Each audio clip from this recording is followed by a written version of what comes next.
40% ಆರ್ಥಿಕ ಹೊರೆಯನ್ನು ರಾಜ್ಯ ಸರ್ಕಾರದ ಮೇಲೆ ಹಾಕ್ತಾ ಇದ್ದಾರೆ. ನಮ್ಗೆ ಕೇಳೇ ಇಲ್ಲ.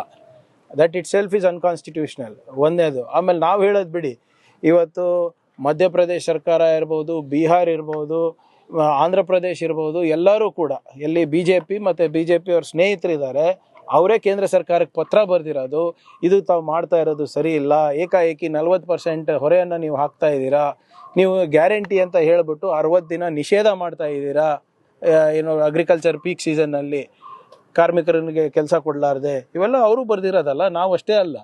ಇವತ್ತು BJP ರೂಲ್ಡ್ ಸ್ಟೇಟ್ಸ್ ಇರ್ಬೋದು ಅಥವಾ BJP ಅವರ ಅಲೈಸ್ ಇರ್ಬೋದು, ಅವರು ಕೂಡ ಇದೇ ನಾವು ಕೇಳ್ತಾ ಇರೋ ಪ್ರಶ್ನೆಗಳೇ ಹೇಳ್ತಾ ಇರೋದು. ಸೊ ಒಂದು ಸೂಟ್ ತಯಾರು ಮಾಡಬೇಕು ಅಂತ ಆಲೋಚನೆಯಲ್ಲಿದೆ.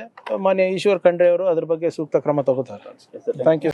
ನೀವು ಸಣ್ಣ ಆಗ್ಬೇಕಲ್ವಾ? ಅದು ಒಂದು ಉತ್ತಮ ಆಹಾರದಿಂದ ಸಣ್ಣ ಆಗ್ಬೇಕಲ್ವಾ? ಪ್ರತಿದಿನ ನಮ್ಮ ಜೀನಿ ಸ್ಲಿಮ್ನ ಯೂಸ್ ಮಾಡಿ ಯಾವುದೇ ಸೈಡ್ ಎಫೆಕ್ಟ್ ಇಲ್ದಂಗೆ ನೀವು ಸಣ್ಣ ಆಗ್ತೀರಾ.